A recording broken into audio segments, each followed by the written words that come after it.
오늘 우리에게 주시는 하나님의 말씀은 출애굽기 2장 1절부터 10절까지 말씀입니다. 다 함께 일어나셔서 하나님의 말씀을 경청하겠습니다.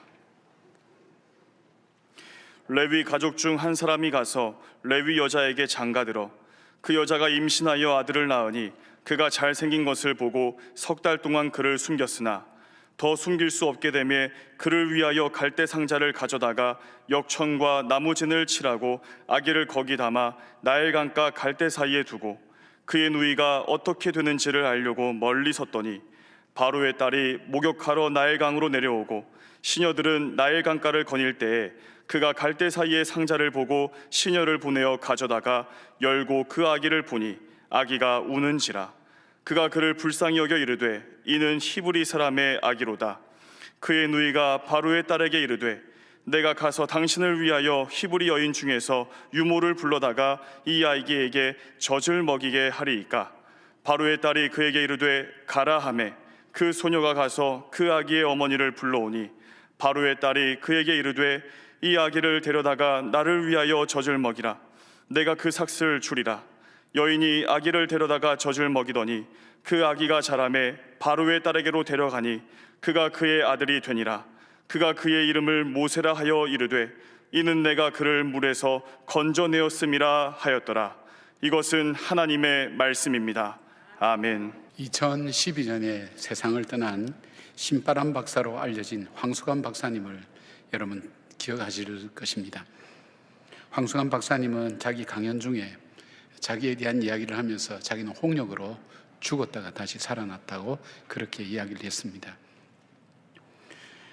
이 자기가 이미 홍역으로 죽은 아이라고 판단하고 아버지는 마루에 앉아서 지게를 옆에 걷어놓고 옛날에는 아이들이 죽으면 가만히 말아서 그냥 산에서 묻지 않았습니까? 그렇게 하기 위해서 어머니에게 그 아이를 내어놓으라고 계속 재촉하고 있습니다. 그러면서 그럽니다. 죽은 아이 안고 있어서 뭐하냐? 부모보다 먼저 간 자식은 자식이 아니야. 그냥 아이 빨리 내놔. 그 아이를 이제 산에 가서 묵게. 그렇게 합니다. 그런데 그 어머니는 포기하지 않고 그 아이를 밤새 안고 있었다고 합니다. 그리고 어머니가 그렇게 울부짖었다고 합니다. 하나님 살아계시면 이 아이를 살려달라고. 그러면서 그 홍역으로 얼굴에 난 여러 가지 진물 나오고 고름 나오는 그걸 어머니가 혀로 다 핥았다고 합니다. 한참 핥으면서 기도하는데 아이 얼굴에 생기가 돌고 손가락이 움직이면서 아이가 다시 살아나게 된 것입니다. 그렇게 해서 자기가 살았노라고 그런 고백을 했습니다. 참 어쩌면 우리 한국 국민들에게 얼마나 많은 웃음을 주셨습니까? 얼마나 많은 건강에 대한 상식을 또 우리에게 주면서 우리 마음을 얼마나 회복시켰습니까? 그 참 귀한 분이 그 어머니의 작은 정성과 사랑으로 포기치 않는 그 열정으로 기도로 다시 살아나게 되었고 회복되게 되어서 우리와 만날 수 있는 그런 기회가 됐던 것을 보게 됩니다. 오늘 이 본문의 내용도 마찬가지입니다. 모세를 통해서 이스라엘 백성을 구원하기 위한 하나님의 큰 계획이 어디서부터 시작됐는가 하는 것을 오늘 본문을 통해서 말씀하고 있습니다. 1절 보니까 레위 지파 중 한 사람이 레위 여자에게 장가들어라는 말씀으로 시작해 볼 때 가정에서 시작되었습니다.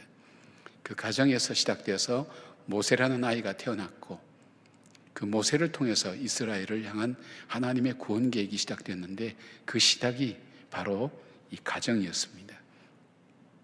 여러분의 구원은 어디서부터 시작됐습니까? 아마 큰 어떤 역사를 통해 일어나신 분도 있고 또 믿음의 가정에서 자란 분도 있을 줄 알지만 그러나 우리가 눈에 보이는 현상 그 이면 속에 오래전부터 하나님의 계획하심의 손길이 여러분에게 닿았고 연결되어서 오늘 우리가 이 자리에 있게 된 것으로 저는 그렇게 믿습니다. 자, 그렇다면 모세라는 위대한 인물이 어떻게 자랄 수 있었고 어떻게 하나님의 구원의 역사에 기여할 수 있는 인물로 성장할 수 있게 됐는가? 어떻게 해서 이 모세의 가정이 하나님의 구원 계획에 쓰임받는 그런 가정이 되었을까? 오늘 우리도 가정 안에서 살아갑니다. 우리의 자녀들도 양육합니다. 우리가 단순히 살아가는 그 가정이 아니라 하나님께 쓰임받는 가정, 우리의 자녀들이 하나님께서 정말 이 시대를 향해서 쓰시는 자녀가 되기 위해서 우리가 살아야 될 삶의 모습이 어떤 것인가 하는 것을 모세의 부모님을 통해서 우리가 한번 찾아볼 수 있도록 하겠습니다. 자, 이 가정이 하나님께 쓰임받을 수 있었던 그 이유는, 첫 번째는 부모들이 하나님의 관점으로 자녀를 보았습니다. 당시 이스라엘은 애굽의 박해로 강제노동에 시달리고 있었습니다. 이들은 박해에도 인구가 계속 늘어나자 특단의 조치를 취하게 되죠. 히브리 38을 명령해서 남자아이가 태어나면 죽이라고 명령합니다. 인구의 확산을 막고 이스라엘의 세력을 약화시키게 한 정책이었습니다. 그런데 이 명령이 잘 시행되지 않자 이제는 남자아이가 태어나면 무조건 나일강에 던지라고 그렇게 명령을 하게 됩니다. 출애굽기 1장 22절 보니까 그러므로 바로가 그의 모든 백성에게 명령하여 이르되 아들이 태어나거든 너희는 그를 나일강에 던지고 딸이거든 살려두라 하였더라. 바로 이때 태어난 아이가 모세였습니다. 2장 2절 보니까 여자가 임신하여 아들을 낳으니 그가 잘생긴 것을 보고 석 달 동안 그를 숨겼으나 라고 말씀하고 있습니다. 여기서 우리가 조금 주목해야 될 내용이 뭐냐면 잘생긴 것을 보고 그렇게 표현하고 있는데, 정말 그 아이가 미남이어서 아기를 숨겼다는 의미만은 아닙니다. 이 사실을 기록하고 있는 사도행전 7장 20절에 이렇게 표현하고 있습니다. 그때 모세가 낳는데 하나님 보시기에 아름다운지라 그의 아버지의 집에서 석 달 동안 길리더니 되어 있습니다. 모세 부모가 어린아이를 볼 때 단순히 자신들의 사랑 가운데 태어난 자녀라고만 보지 않았습니다. 부모들이 모세를 볼 때에 하나님의 관점에서 이 아이를 보았습니다. 하나님 보시기에 아름다운지라, 단순히 자기들 보기에 아름다운 그런 귀한 자녀로만 보지 않고 하나님께서 우리 가정에 주신 하나님의 선물로 보았다는 것입니다. 하나님이 쓰실 아이, 하나님께서 이 아들을 통해서 계획을 갖고 계시고 이 아들을 통해서 이루실 일들이 있는 이 아이, 우리에게 맡겨준 것은 우리가 그런 하나님의 일꾼이 될 수 있도록 이 아들을 잘 양육하는 것, 잘 보호하고 섬기는 것, 그것이 바로 우리 가정에 주어진, 우리 부부에게 주어진 사명이라고 생각하고 이 자녀를 길렀다는 그런 의미가 됩니다. 사랑하는 여러분, 우리가 자녀를 선물로 받을 때 얼마나 귀하게 여깁니까? 얼마나 기쁩니까? 짐승도 자기 새끼는 귀하게 여긴다고 하지 않습니까? 그러나 이들 부부는 자기 자녀이기 때문에 귀한 자녀가 아니라 하나님께서 우리에게 맡겨주신 하나님의 자녀라는 그것 때문에 이 자녀를 귀하게 여기고 하나님께서 쓰시기에 합당한 인물로 세워나가야 되겠다는 그 마음을 가지고 이 자녀를 양육하게 된 것입니다. 그래서 남자아이를 물 위에 던져야 하지만 죽음을 각오하고 이 아이를 3개월이나 집에서 길렀고, 또 오늘 본문에 나온 내용대로 바로 공주의 명령을 따라서 아이가 젖을 뗄 때까지 4-5년간을 양육하면서 젖을 먹이며 이 아이를 양육했습니다. 그리고 모세는 궁중으로 돌아갔습니다. 이동호 목사님 책을 읽어보니까 이 출애굽 강의에서 이렇게 말씀하고 있습니다. 궁중으로 돌아간 모세는 애굽의 교육을 받았습니다. 그 당시 그가 받을 수 있는 이집트 최고의 고등교육을 받았습니다. 다실론의 교육을 받았고 우상들에 대한 교육을 받았으며 그 땅의 과학교육과 철학교육을 받았습니다. 그러나 이 모든 교육이 모세가 어머니의 무릎에서 받았던 신앙교육을 무효화시키지는 못했습니다. 사랑하는 여러분, 우리의 자녀들을 볼 때 단순히 내 귀한 자녀라고 생각하는 분도 있습니다. 요즘은 자녀를 살해까지 하는 부모들이 나온 것 보면 정말 때가 악해졌다고 생각하지만, 우리가 가져야 될 것은 내 자녀이기 때문에 귀하다는 그런 마음보다도 이 자녀를 받을 때 우리 마음이 하나님이 나에게 주신 귀한 자녀라는 것. 성장한 아이는 어떻습니까? 마찬가지입니다. 하나님이 우리에게 자녀로 주신 자녀다. 그리고 우리에게 선물로 주시고 숙제로 주셨다. 하나님의 자녀로 잘 기르기 위한 그런 마음을 두 부부가 갖고 그 자녀를 양육할 때 가장 크게 변하는 사람이 누굴까요? 부모입니다. 부모가 그런 믿음을 가지고 이 자녀를 믿음으로 양육할 때에 부모의 삶이 바뀌지 않으면, 부모의 믿음이 자라지 않으면 이 아이를 그렇게 길러낼 수가 없습니다. 오늘 모세의 부모는 하나님께서 주시는 선물로 받아들이고 그 아이를 하나님이 기뻐하신 인물로 길러가는 일에 그들이 최선을 다하며 모세를 길렀다는 것을 봅니다. 잠언 22장 6절에 보니까 마땅히 행할 길을 아이에게 가르치라. 그리하면 늙어도 그것을 떠나지 아니하리라 그랬습니다. 특별히 모세가 어릴 때에 그 교육을 받았던 엄마의 무릎팍에서 젖을 먹으며 자랐던 그 4, 5년의 기간이 일평생 모세로 하여금 하나님의 사람으로 살아가게 하고 사명을 가지고 걸어가게 하는 아름다운 주님의 자녀로 성장하게 되었습니다. 오늘 모세의 부모에게 주셨던 그 은혜가, 그 축복이 여러분 가정에도, 여러분 부모님에게도 함께 부어지는 하나님의 은혜가 되기를 진심으로 축복합니다. 여러분의 자녀들이 모세처럼 귀하게 쓰임받는 그런 자녀가 되기를 주의 이름으로 축원합니다. 자, 이 가정이 쓰임을 받은 그런 이유의 두 번째 이유, 부모들이 하나님의 언약하신 것을 믿었습니다.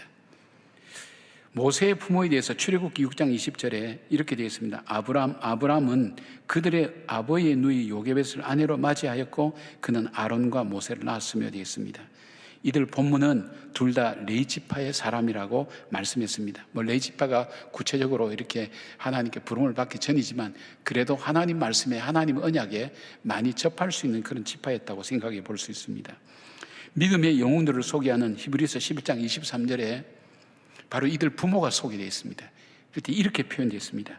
믿음으로 모세가 낳았을 때에 그 부모가 아름다운 아임을 보고 석 달 동안 숨겨 왕의 명령을 무서워하지 아니하였으며, 이 첫 출발이 믿음으로, 이 부모들이 한 행위는 단순히 어린 생명에 의해서 이어서 보호하겠다는 것이나 자기 자녀들이니까 귀하게 여겼다는 걸 넘어서서 그들의 행위는 믿음이었다고 그렇게 말씀하고 있습니다. 믿음으로 그들은 모세를 살렸습니다. 믿음으로 그들은 석 달 동안이나 모세를 숨기고 믿음으로 그는 모세를 길렀습니다. 믿음으로 그들은 왕의 명령을 두려워하지 않았습니다. 오직 하나님의 언약을 믿고 하나님을 바라보면서 자신들이 행할 일을 취했습니다. 그들의 믿음은 바로왕을 두려워하거나 무서워하지 않았습니다. 하나님의 뜻을 우선순위로 알고 하나님의 역사하심을 그들이 기대하며 살았다는 것입니다. 부모들은 모세가 하나님 뜻 가운데 태어났고 하나님 계획 가운데 있음을 믿었습니다. 그래서 생명을 걸고라도 이 아이를 믿음으로 길러내기 위해서 애썼던 것을 보게 됩니다. 우리가 조금 더 침착해 본다면 이 믿음은 이 부모만 가진 것은 아니었습니다. 출애굽기 1장 17절에 보니까 그러나 산파들이 하나님을 두려워하여 애굽 왕의 명령을 어기고 남자 아기들을 살린지라. 21절 보니까 그 산파들이 하나님을 경외하였으므로 하나님이 그들의 집안을 흥왕하게 하신지라. 산파들도 믿음을 갖고 있었습니다. 그들이 믿음을 가질 수 있었던 이유가 뭘까요? 하나님을 두려워했다 그랬습니다. 하나님을 두려워했다는 건 뭘까요? 하나님의 언약을 믿었다는 겁니다. 하나님의 약속을 믿었다는 것입니다. 그래서 바로가 명령을 고치죠. 산파들의 지혜로운 답으로 다른 방법을 찾지 못하던 바로왕이 남자아이를 낳으면 바로 나일강에 던지라고 말했습니다. 그럼에도 불구하고 그것을 두려워하지 않고 모세를 기를 수 있었던 이유가 뭘까요? 창세기 15장 13절에 이 약속을 그들은 붙들었을 것입니다. 여호와께서 아브라함에게 이르시되 너는 정령이 알라. 내 자손이 이방에서 객이 되어 그들을 섬기겠고 그들은 400년 동안 내 자손을 괴롭게 하리니 주어 있습니다. 모세가 태어난 시점이 바로 그 시점이었던 것입니다. 캄캄한 역사의 절망 속에서 절망적인 소식만 듣는 가운데 그들이 붙들었던 것은 현실이 아니라 하나님의 언약의 말씀이었습니다. 그들의 믿음이 바로 하나님이 쓰실 이스라엘을 구원할 모세를 살린 것입니다. 또한 모세를 길러낸 것입니다. 오늘 우리의 자녀들을 믿음으로 기르기에는 너무나 어려운 일들이 많습니다. 교육 정책적으로 보나 사회 분위기나 교육 환경이 얼마나 아이들을 믿음으로 기르기 어려운지 모릅니다. 기독교 이 신앙으로 양육하는 사학들을 없애려고 하는 시도들이 끊임없이 반복되고 계속해서 이루어지고 있습니다. 그리고 신앙으로 아이를 기르면 시대에 뒤처져지고 어리석은 아이를 길러내는 부모 취급을 받는 그 분위기 속에서 우리는 이 아이들을 기르고 있습니다. 어쩌면 그 당시에 남자아이들이 태어나면 다 죽이라는 그 사회적인 분위기 속에서 태어나고 자라는 모세와도 같은 환경 속에서 우리는 자녀를 길러야 되는 입장이 있습니다. 그러나 우리의 믿음이 하나님은 세상은 변화해도 하나님은 변치 않고 우리에게 약속하신 것을 이루신 하나님, 그 하나님께서 우리에게 이 자녀를 주셨고 이 자녀를 통해 하나님의 거룩한 역사를 분명히 열어갈 것이라는 그 확신과 그 믿음을 가지고 있는 여러분의 삶의 모습이 결단들이 이 아이를 길러낸다는 것입니다. 이 아이가 하나님의 사람으로 자라나게 만든다는 것입니다. 송구 영신 예배 때 영상으로 간증한 그 가정의 신앙교육에 대한 그 이야기를 들으면서 굉장히 감동도 받고 도전도 많이 받았습니다. 2년 동안 부모들이 보여준 가정 예배를 통해서 그들이 예상하지 않았던 뜻밖의 결실을 얻게 되었노라고 얘기를 했습니다. 그것은 무엇입니까? 저녁 9시만 되면 아이들이 성경책을 들고 이 시간이 하나님께 예배드리는 시간이라는 것을 아이들이 먼저 그것이 습관이 되었고, 그 아이들이 얘기하는 거 들었지 않습니까? 너 왜 예배하니? 우리는 예배자로 태어났기 때문에 예배를 드려야 된다고. 우리가 어떤 과외 수업을 시켜서 이 아이들을 이렇게 할 수가 있을까요? 어떤 책을 읽게 해서 이렇게 할 수 있을까요? 어떤 경험을 하게 해서 얘기할 수 있을까요? 여기서 볼 수 있는 부모의 믿음입니다. 매 순간 우리 자신이 하나님 앞에 예배드리고 하나님의 말씀을 따라 살아가는 그 삶의 모습, 어려워도 지키고, 그 다음에 이 직장에서 늦게 올 때는 차 안에서도 예배드리고, 내 가정에서 아내와 아이들이 예배를 드릴 것이다 생각하고 함께 나누고, 감사의 시간을 나눌 때 가족 간의 소통도 이루어지고 대화도 이루어지고, 그리고 그걸 통해서 자녀들이 성장하게 되면서 이 믿음을 갖게 된 겁니다. 부모들의 결단입니다. 믿음으로 사는 부모들에 의해서 이 자녀는 길러지는 것입니다. 우리가 교회를 건축할 때도 70일 새벽 기도를 했지 않습니까? 그때 자녀들도 참여하게 만들었습니다. 물론 아이들이 동기유발이 될 만한 선물들도 준비했습니다.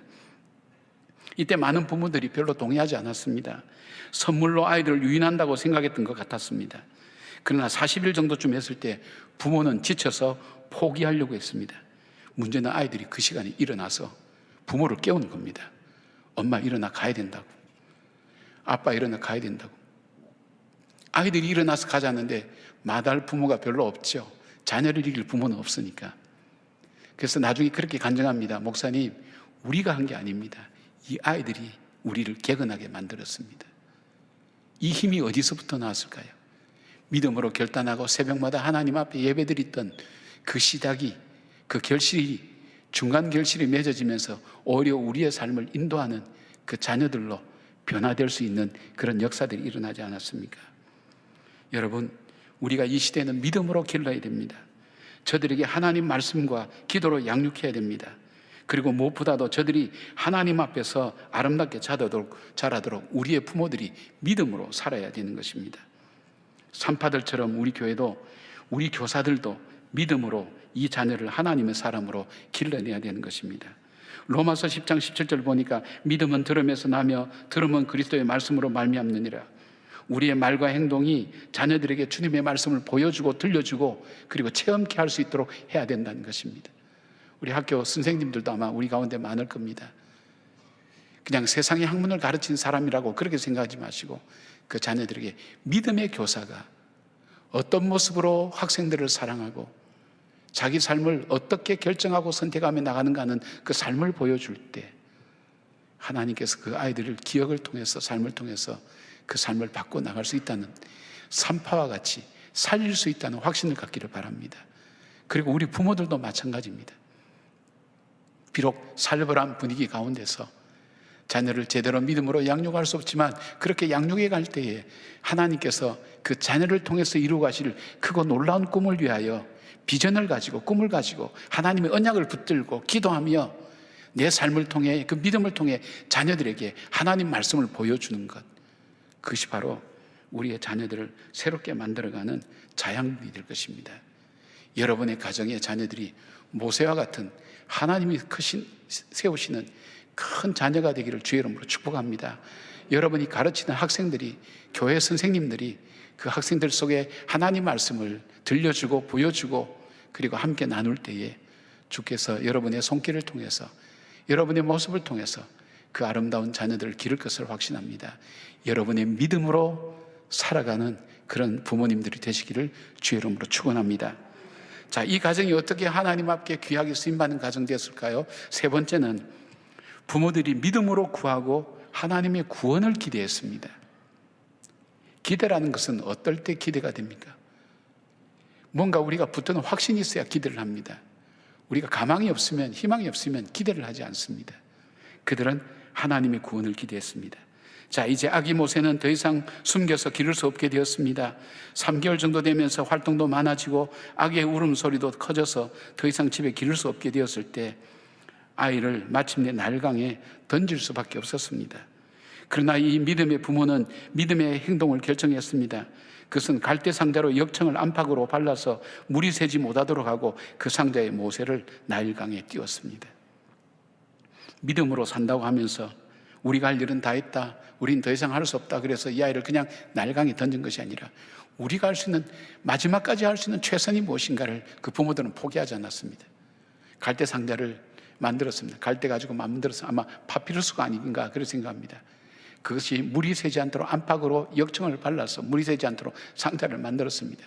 그 위에 이 아이를 띄웠습니다. 그 나머지는 하나님께 맡긴다는 믿음의 순종함이었습니다. 4절 말씀 보니까 그의 누이가 어떻게 되는지를 알려고 멀리 섰더니 되어 있습니다.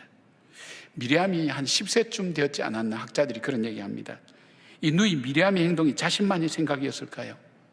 아마 부모님들과 함께 기도하며 계획하고 행동한 일이 아니었을까요? 이미 믿음으로 양육받은 이 미리암이 자기 누이가 갈대 상자를 만들 때부터 참여했지 않았겠습니까? 하나님께서 이 일을 통해 어떻게 행하실지를 그런 기대하며 바라봤습니다. 이제 아이를 나일강에 떠나보내면 이제 절망이다, 이제 끝이다 생각하지 않고, 현실은 그런 암담한 현실이랄지라도 이제는 하나님께서 하실 거다. 그래서 모세가 홍해 앞에서도 당황하지 않고 하나님이 어떻게 행하신지를 지켜보라고 당당하게 외칠 수 있었던 이유가 아마 이런 어떤 자기를 향한 자기 삶의 양육이 되면서 겪었던 그런 모든 것들이 그에게서 하나님에 대한 고백으로 나올 수 있지 않았나 생각을 해봅니다. 자, 갈대 상자를 띄우는 그 시간에 바로의 딸인 공주가 하필 그 지점에 그 시간에 목욕을 하러 나왔습니다. 고각에서 발견되는 예굽의 모든 시설 중에 궁궐에는 목욕시설이 잘 되어 있었습니다. 이 궁궐에서 여기에 나올 이유가 없었습니다. 그런데 하필 그 시간에 바로의 공주가 어떻게 나올 수 있겠습니까? 그리고 그 시간에 이 모세의 이 갈대나무 상자를 발견하게 됩니다. 왜 다른 사람 눈에 띄지 않고 이 공주의 눈에 띄었을까요? 그리고 이 뚜껑을 열자 아이가 그때부터 울었는데 그 우는 것을 보고 불쌍히 여겼다 그랬습니다. 그럴 때 미리암이 쫓아갑니다. 놀랍죠? 미리암도 담대하죠. 공주님, 이 아이의 엄마를 양육할 유모를 구해볼까요? 그렇게 얘기합니다. 그런데 이 공주가 얼마든지 유모를 구할 수가 많을 텐데 애굽 사람 중에서도 너가 찾아보라고. 그래서 모세의 친엄마를 소개를 합니다. 근데 참 재밌죠? 이 엄마는 자기 자녀를 기르는데 궁궐에서 나오는 돈을 받습니다. 아마 무릎팍에서 자라는 그 시간까지, 젖될 시간인 보통 4, 5세까지 길렀지 않았나 그런 생각을 합니다. 여러분, 그 신앙교육이 4, 5세의 신앙교육이 그가 40이 될 때까지 받은 궁중교육도 그를 바꾸지 못했습니다. 모세는 민족을 생각하고 민족을 구원하는 마음의 소원을 그 마음에 품게 되었습니다. 부모들이 믿음으로 기르고 최선을 다하는 삶의 선택이 뭘까요? 자녀를 위한 기도가 아닐까요? 이 기도야말로 자녀에게 할 수 있는 최선의 결단입니다. 그리고 말씀의 양육이 아닐까요? 이 믿음이 하나님께서 행하실 귀한 일들을 열어가는 시작이 될 것입니다. 여러분, 영화 터미네이터를 즐겁게 보셨을 것입니다. 공상 영화인데 먼 미래의 이야기를 가정합니다. 과학이 발달해서 요즘 말하는 AI, 인공지능이 세상을 지배할 때가 오는 것을 가정해서 그렇게 만들어진 영화입니다. 근데 기계가 인간을 지배하려고 하는데 인간 중에 이 저항군이 나타나서 AI가 할 수 있는 것을 집요하게 못하도록 아주 탁월한 리더십을 가지고 이 AI를 공격하는 겁니다. 기계인간들이 못 당하는 겁니다. 그래서 하다 못해서 무슨 계획을 세우는가 하면 시간여행, 타임머신이라고 그러죠. 시간여행하는 것을 해서 과거로 돌아가서 이 지도자를 낳는 그 아이의 어머니를 아예 죽여버리는 겁니다. 그 계획을 설정해 놓고 전개되는 영화가 바로 이 영화입니다. 섬찟한 생각 안 들어갑니까? 여러분, 이건 영화에서만 그럴까요? 사단은 메시아 대신 예수께서 이 땅에 태어났을 때 헤롯 왕을 통해 2살 이하의 모든 아이를 죽이면서 메시아를 죽이려고 시도를 했습니다. 바로는 이스라엘 백성이 처그를 때 마지막까지 버티면서 요구한 것이 어린아이들은 두고 가라는 것입니다. 여러분, 사단은 우리가 하나님의 자녀로서 받는 복을 못 받게 집요하게 방해합니다. 이 복이 이어지지 못하게 만듭니다. 그러기 위해서 사단이 공격하는 것이 두 가지가 있습니다. 그것은 하나님이 주신 선물입니다. 창조하실 때 주셨던 가정, 그리고 성령의 임재하심을 주셨을 때 주었던 교회. 이 가정과 교회는 우리를 믿음으로 살게 하고 우리의 생존의 문제를 해결하게 하는 굉장히 중요한 공동체입니다. 사단이 우리를 무너뜨릴 때 가정을 무너뜨립니다. 우리의 교회를 무너뜨립니다. 집요하게 공격합니다. 그들이 공격하는 것이 뭘까요? 아마 타협안을 냈는지도 모르죠. 이 세대는 할 수 없어. 최선을 다해서 이 세대는 번성해서, 그러나 다음 세대는 맥을 끊어 놓아야 돼. 그렇게 집중한다면 우리 자녀들 아닐까요? 앞으로는 교회가 비어져 갈 것이라고 말합니다. 가정도 이상하게 변해질 것입니다. 우리가 차별금지법이라는 것이 발효되게 되면, 이게 지금 뭐 남자끼리 결혼하고 여자끼리 결혼하고 그런 가정도 만들어지고, 그 다음에 아이도 입양해서 기르면 그 아이는 누가 엄마인지 누가 아빠인지도 모릅니다. 가족이라는 개념에 대한 혼란이 일어납니다. 그리고 때로는 가정이 이루어지면서 인내하면서 서로 도와가면서 사랑하면서 서로가 희생하면서 섬기면서 가정이 유지되는데 그것도 다 깨어져 나갑니다. 가정을 아예 가지려고 하지 않는 그런 일들이 일어납니다. 가정이 어려워집니다. 그래서 교회마다 어려워집니다. 교회가 비어져 간다고 얘기합니다. 교회가 규모 있는 교회 외에는 지금 교회 학교가 없는 교회가 너무 많습니다. 점점 없어져 갑니다. 아동부, 유치부는 없어진 교회들이 많고요. 아이 울음소리가 끊어진 교회도 많고요. 그 다음에 청소년부도 없어져 가고 청년들도 찾아보기가 힘듭니다. 이렇게 해서 10년만 가게 되면 교회는 점점 연세 드신 분들만 남으면서 그냥 거기서 끝나게 되는 그런 위기와 어려움들을 겪게 됩니다. 물론 하나님께서 그렇게 두시진 않을 겁니다. 그래서 우리가 해야 될 일이 뭘까요? 갈대상자를 만드는 것입니다. 모세의 부모가 자녀들을 위하여, 그 모세를 위하여 갈대상자를 만든 것처럼 우리가 갈대상자를 만들고 역청을 바르고 해서 그 아이를 비록 나일강에 띄운다 할지라도 하나님께서 붙으셔서 역사하실 수 있도록 우리의 삶 자체가 믿음으로 하나님 앞에 결단하고 다시 살고, 어떤 세대 가운데, 어두운 세대 가운데도 하나님 말씀의 약속을 붙들고 그 말씀을 붙들고 하루하루 살아내는 그 삶 속에서 그 자녀들이 그 모습을 보면서 믿음이라는 것이 무엇일까? 그리고 어떤 환경 속에 들어가서 예굽의 교육을 받다 할지라도 그 교육이 그를 무너뜨리지 못하고 하나님의 사람으로 세워져 가는 것을 보게 됩니다. 사랑하는 여러분, 이제는 우리가 믿음으로 다시 살아야 됩니다. 그 모세의 부모처럼 우리가 믿음으로 살았다고 이야기할 수 있어야 됩니다.